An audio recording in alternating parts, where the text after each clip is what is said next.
संग जिनू एक E rank Hunter, इतना कमजोर कि हर बार डंजन में मरने से बाल बाल बचता है। लोग उसे दी वर्ल्ड वीकेस्ट हंटर कहते हैं। उसके पास ना ताकत है ना हथियार, बस एक इरादा, अपनी बीमार माँ का इलाज करना और बहन को पढ़ाई में सपोर्ट देना। जब सब उसे हिकारत से देखते हैं वो तब भी हार नहीं मानता। एक दिन वो एक डबल डंजन में फंस जाता है जहाँ भगवान जैसी मूर्तियाँ इंसानों को बेरहमी से मारती है। सारे साथी एक एक करके मरने लगते हैं और संग जिनू भी लगभग मर ही जाता है, लेकिन वही उसकी किस्मत बदलती है।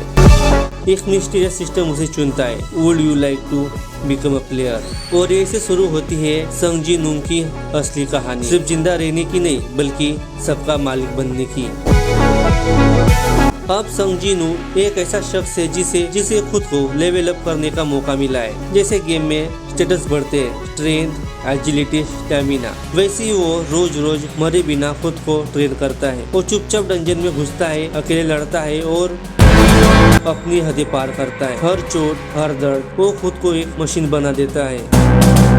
और सबसे बड़ा बदलाव आता है जब वो सेरबोरस को मारकर शैडो एक्सट्रैक्शन का स्किल हासिल करता है। अब वो मरे हुए दुश्मन को अपनी शैडो आर्मी में बदल सकता है। संग जिनू अब सिर्फ लड़ने वाला नहीं, एक किंग है जो खुद की फौज बनाता है। अब संग जिनू की ताकत छुपी नहीं रहती, वो ए रैंक और एस रैंक हंटर को भी टक्कर देने लगता है। जापान के मॉन्स्टर आउटब्रेक में जब सब हंटर हार मानने लगते हैं, संग जिनू अकेले जाकर पूरे एंड आइलैंड को खत्म कर देता है, including the powerful and king. और शैडो में पेरू को बनाता है अपना शैडो जनरल, जो इस रैंक को भी नीचा दिखा देता है। संग जिनू को अब समझ आने लगा है कि उसके अंदर सिर्फ इंसान की जान नहीं बल्कि एक और ताकत है, शैडो मोनार्च की विल। उसे पुरानी जंग की यादें आने लगती है। वो देखता है कि ये सब सिस्टम और उसके पावर का सच क्या है। दुनिया में मॉन्स्टर के पीछे कोई और बड़ी ताकत है, मोनार्च और रूलर की सेंचुरीज पुरानी जंग। और संग जिनू उस जंग का एक हिस्सा है, एक प्यादा नहीं लेकिन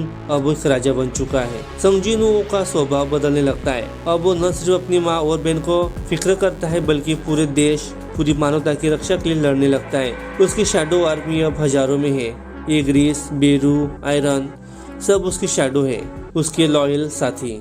वो अब इंसान नहीं, एक वॉर जनरल है, एक शैडो मोनार्च जो पूरे संसार के भाग्य को बदलने वाला है। इतनी ताकत के बाद भी संग जिनू खुद को भूलता नहीं। जब भी वो किसी मासूम को मरते हुए देखता है, उसकी आंखों में अभी दर्द होता है। वो मॉन्स्टर को बेरहमी से मारता है, लेकिन लोगों के लिए उसका प्यार वैसे के वैसे ही रहता है। उसकी माँ के लिए उसकी सॉफ्टनेस, उसकी बहन को लेकर उसका केयर, ये सब दिखाता है कि अंदर से वो अब भी वो इंसान है जो कभी ई रैंक था। सीजन 2 के अंत तक संग जिनू जान जाता है कि मोनार्च अब सामने आने वाले है। उसकी पावर और नॉलेज दोनों अब चरम पर है, लेकिन असली लड़ाई अभी बाकी है। वो अब न सिर्फ अपने देश के लिए बल्कि पूरी मानवता के लिए शैडो मोनार्च की लेगेसी को स्वीकार कर रहा है। आगे क्या होगा? मोनार्च का इन्विजन, संग जिनू का अल्टीमेट इवोल्यूशन और शायद उसकी खुद की कुर्बानी का इम्तिहान। संग जिनू की कहानी इंस्पिरेशन है। संग जिनू की कहानी इंस्पिरेशन है। कैसे कोई सबसे नीचे से उठकर सबसे ऊपर जा सकता है। उसका डर, दर्द और सब उसे बना देता है कि वो हीरो जो अंधेरे का मालिक है लेकिन रोशनी के लिए लड़ता है। वीकेस्ट टू स्ट्रॉन्गेस्ट, यही है संग जिनू का सच, सोलो लेवलिंग की आत्मा।